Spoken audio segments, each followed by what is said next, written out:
Is just 4 days away from choosing its next mayor, and if you want to vote early, well, the clock is ticking. Early voting ends in just 2 hours. It ends today, and while some lines were breezy, others still took a little while longer. CBS 46's Jamie Kennedy spoke to voters and mayoral candidates about the issues.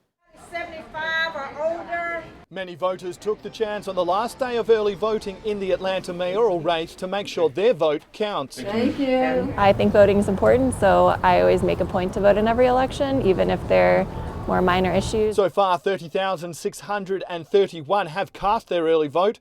Polls have shown that the Atlanta City Council President Felicia Moore and former Atlanta Mayor Kasim Reed are frontrunners. Those polls are indicating many are undecided, but voters out disagree. I don't base it on that. When people say I'm undecided, you've already made up your mind. You just don't want anybody else to know. That's the gist of it. Crime has been top of the agenda for candidates and voters. You know, what we hear all over the city is pretty consistent. Obviously, the current increase in violent, random, brazen crime is on everybody's minds. Everybody wants to feel safe in their neighborhoods, going to work, going to school.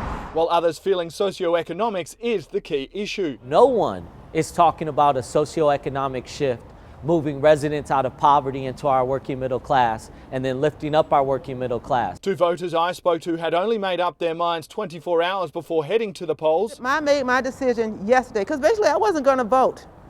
But then after listening to my brother-in-law and thinking about it, I said, no, I need to get out. Corruption investigations into former Mayor Reed's administrators and Antonio Brown's federal indictment charges has often marred their campaign.